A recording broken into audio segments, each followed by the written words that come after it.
Bonjour et bienvenue sur la chaîne YouTube Teresa Home. Je suis Stéphanie, fondatrice de Teresa Home Bien-être, instructrice de yoga et praticienne en massage bien-être. Aujourd'hui, je vais vous présenter la posture Paschimottanasana, la posture de la pince au sol, ou bien la posture de l'étirement intense de toute la face postérieure du corps. Enfilez quelque chose de confortable et on se retrouve tout de suite sur le tapis.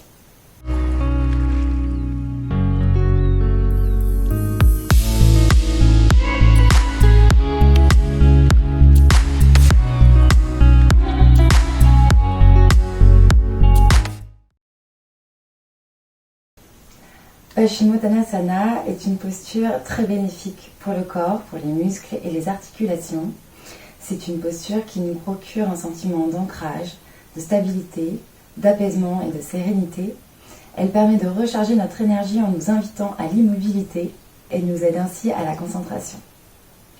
Alors, pour entrer dans Paschimottanasana, nous allons commencer assis, les jambes étendues devant nous. Veillez à bien vous asseoir sur les ischions, les os des fesses. Et pour ce faire, on dégage un petit peu la chair de nos fesses.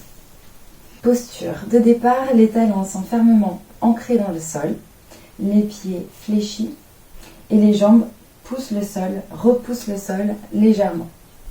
Ce qui va permettre d'engager les quadriceps et de commencer à étirer tout l'arrière des jambes. Au niveau du bassin, le bassin est neutre. Le dos est droit, allongé, la poitrine légèrement poussée en avant pour ouvrir la poitrine. Commencez à étirer la clavicule, les épaules légèrement vers l'arrière. On inspire et on va engager une flexion vers l'avant depuis le bassin. L'objectif ici, c'est de ne pas courber le dos. Donc si d'ores et déjà à ce niveau-là, le dos commence à se courber parce que vous cherchez à atteindre vos orteils, on se redresse immédiatement. On va voir comment bénéficier des bienfaits de la pratique et donc étirer toute la face postérieure du corps, du bout des orteils jusqu'au sommet du crâne. Donc si vous êtes ici et que vous commencez à sentir que le dos se creuse, alors vous restez là.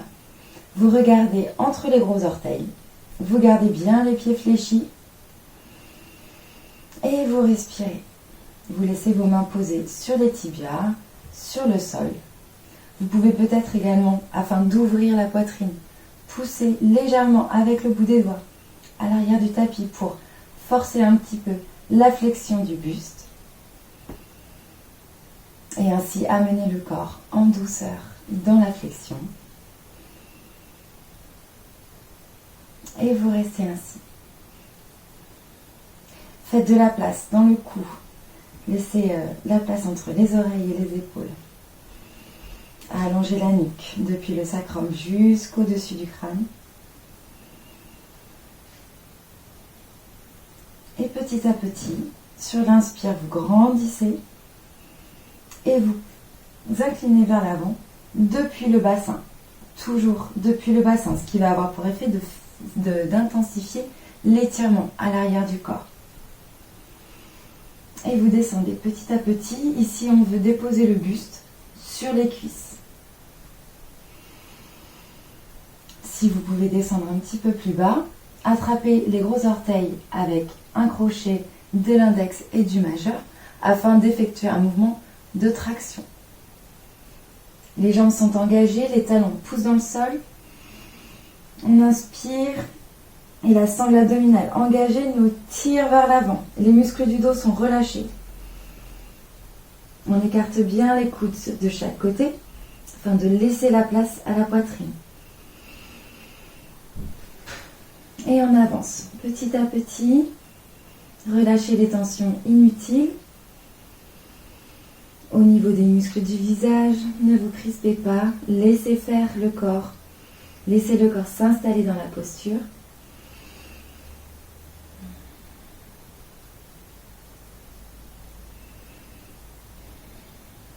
Étirez bien le dos. Relâchez les dorsaux. Vous êtes entraîné ici par l'attraction des bras et la sangle abdominale qui vous pousse vers l'avant, notamment depuis la partie basse de la sangle abdominale.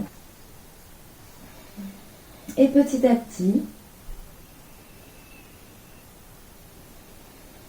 au fur et à mesure de l'étirement, on va pouvoir déposer le buste, déposer la tête. Profitez de la force de l'attraction également pour allonger la nuque. Favorisez cet étirement de l'arrière du corps.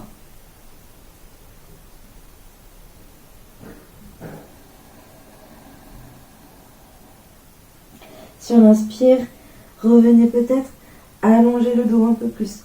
Venez sur l'expire, redéposez le buste sur les cuisses.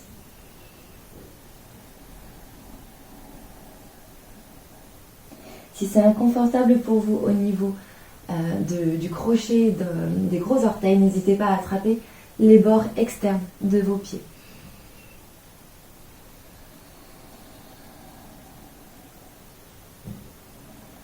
Ressentez l'étirement qui se crée dans le dos.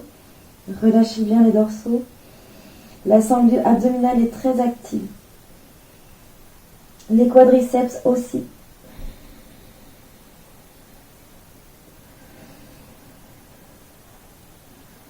Restez ici plusieurs respirations profondes.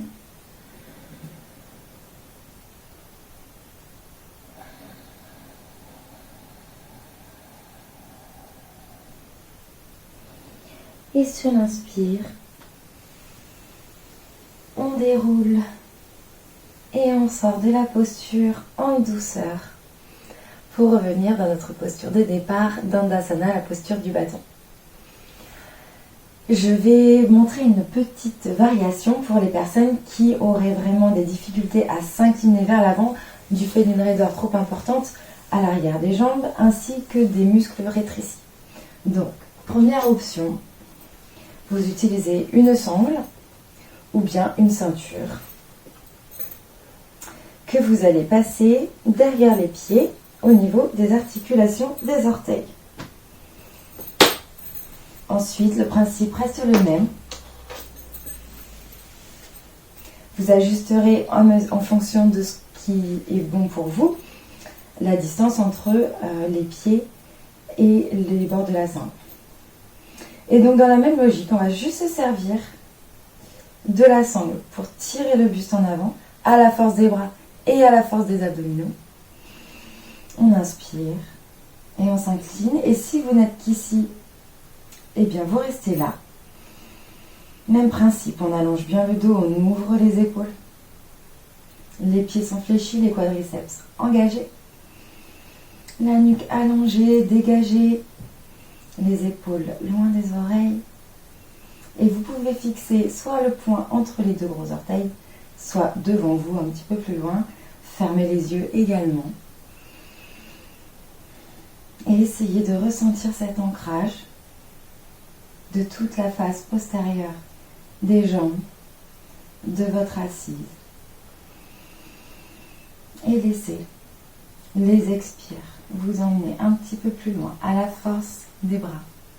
Ok, et pour ressortir de la posture, même chose, on inspire, on redresse le buste et on relâche l'attraction des bras sur la sangle.